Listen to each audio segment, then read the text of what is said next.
छिप छिप कर अश्रु बहाने वालों, मोती व्रत लुटाने वालों, कुछ सपनों के मर जाने से जीवन नहीं मरा करता है। साथियों, इसी मैटर पर आज अपने क्या है कि बात करेंगे।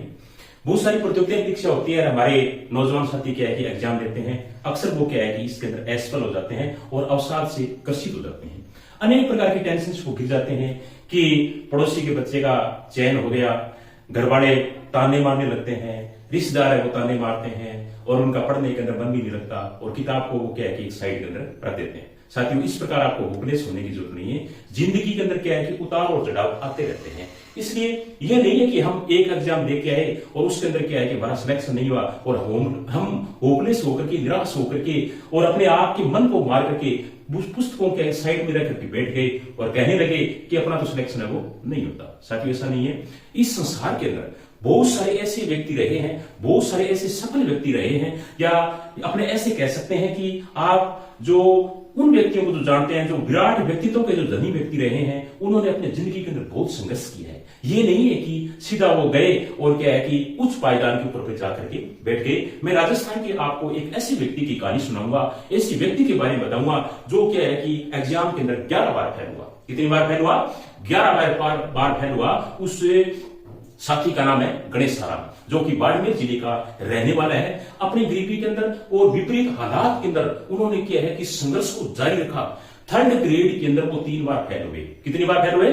3rd ग्रेड में वो 3 बार फेल हुए और 2nd ग्रेड के अंदर भी वो 3 बार फेल हुए और 1st ग्रेड के अंदर वो 5 बार फेल हुए। साथियों, अपने जीवन के अंदर एग्जाम देते देते वो 11 बार फेल हुए और 12वीं बार उनको सफलता का स्वाद सका, 1st ग्रेड लेक्चरर बनकर के और एक अच्छी रैंक के साथ में आरपीसी के अंदर उनका 18वां स्थान पे उनका सिलेक्शन हुआ और बाड़मेर जिले के अंदर वो टॉपर बने और जोधपुर संभाग के अंदर उनकी दूसरी पोजीशन है वो उनको प्राप्त हुई। साथियों, ये नहीं है कि अपने क्या है कि 1-2 एग्जाम देकर के टूट गए और घर पे बैठ गए, ऐसा कुछ भी नहीं है। आप निरंतर क्या है कि लगातार प्रयास है वो करते रहें और एक न एक दिन आपको सफलता साथियों जरूर मिलेगी। बस अपना चयन क्यों नहीं हुआ, इसके पीछे का जो कारण है, उसका रीजन क्या रहा, ईमानदारी से उसको खोजें और ईमानदारी से प्रयास करें कि मुझे किस प्रकार इस कंपटीशन में सफलता हासिल करनी है। तो साथियों, इस धरती पर कोई भी ऐसी ताकत नहीं है जो आपको क्या है कि रोक सके। आप ईमानदारी से तैयारी नहीं करते हैं। हमारे अधिकतर क्या है स्टूडेंट्स जो बच्चे होते हैं वो दिखावा ज्यादा करते हैं, या जब कंपटीशन नजदीक आता है उस वक्त क्या है कि वो अपनी किताबें खोल करके तैयारी करते हैं, या जब विज्ञापन आता है उस वक्त वो तैयारी करना शुरू कर देते हैं। अभी बहुत सारे हमारे बच्चे क्या है कि कंपटीशन हो चुके हैं, किताबें साइड में रख करके आराम से बैठे हैं, लेकिन जब तक आपको सफलता हासिल न हो, ईमानदारी के साथ में दोबारा लगें, दोबारा किताबों को उठाएं, दोबारा पढ़ें और तब तक पढ़ते रहें जब तक आपकी मंजिल, जो सपने आपने देखे हैं, वो आपको हासिल न हो। अपनी लड़ाई तुम्हें खुद लड़नी है, अपनी लड़ाई तुम्हें खुद लड़नी है। लोग सलाह देते हैं, साथ नहीं देते। इस बात को आप हमेशा याद रखना। मुश्किल नहीं है कुछ भी, मुश्किल नहीं है कुछ भी दुनिया में, तू जरा हिम्मत तो कर। मुश्किल नहीं है दुनिया में, मुश्किल नहीं है कुछ भी दुनिया में, तू जरा हिम्मत तो कर। ख्वाब बदलेंगे हकीकत में तुम, ख्वाब बदलेंगे हकीकत में तुम, जरा कोशिश तो कर, जरा कोशिश तो कर मेरे साथी। उठ, दोबारा अपनी किताबों को उठा, उनकी धूल साफ कर और वो सपना जो आपने पहले देखा था, वो सपना दोबारा अपने मन के अंदर संजो। हिम्मत कर और अपने आप को टूटने मत दे। इस दुनिया में लोग ताने मारते हैं, साथ कोई नहीं देता। आपके परिणाम को देखते हैं, आपकी कोशिश को कोई नहीं देखता। इसलिए जब तक आपको मंजिल नहीं मिल जाती, आप दोबारा क्या है कि उसी मेहनत, उसी प्रयास के साथ में दोबारा लगे रहें। साथियों, आपने एडिसन का नाम सुना होगा, जिन्होंने बल्ब का आविष्कार किया था। 1200 बार फेल हुए थे। कितनी बार फेल हुए थे? 1200 बार फेल हुए और लास्ट के अंदर उन्होंने बल्ब का आविष्कार कर दिया, जो हमारे आज घरों को रोशन कर रहा है। अगर वो टूट जाते 1 बार, 2 बार, 3 बार, 100 बार, 1000 बार टूट जाते, तो क्या बल्ब का आविष्कार होता? नहीं होता। लेकिन वो टूटे नहीं, हिम्मत रखी, हौसला रखा, दोबारा उठे, गिरे, दोबारा उठे, गिरे और लास्ट में एक दिन उन्होंने बल्ब का आविष्कार कर दिया।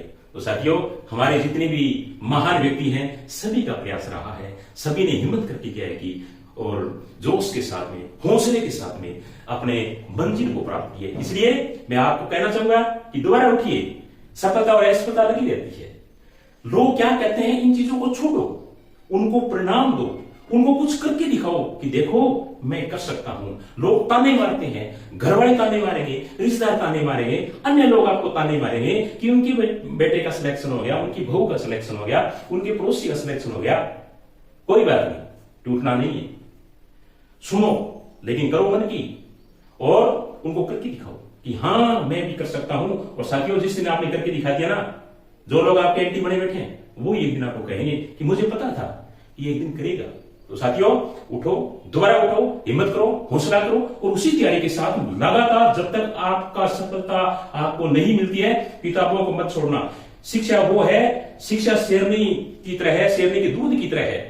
जो उसको पिएगा वो दाड़ेगा जरूर और कुछ करके दिखाएगा। साथियों, जो हो गया है उसे सोचा नहीं करते, जो हो गया है उसे सोचा नहीं करते, जो मिल गया है उसे खोया नहीं करते। सफलता भी उन्हें हासिल होती है, सफलता भी उन्हें हासिल होती है जो वक्त और हालात पर रोया नहीं करते, वक्त और हालात पर रोया नहीं करते। साथियों, मैं आपको फिर कहना चाहूंगा कि अपनी किताबें उठाइए, मेहनत कीजिए, ईमानदारी के साथ में मेहनत कीजिए, और आप सफलता का स्वाद है वो अवश्य सकेंगे। ठीक है, और इसी के साथ में पंखों से कुछ नहीं होता, हौसलों में उड़ान होती है।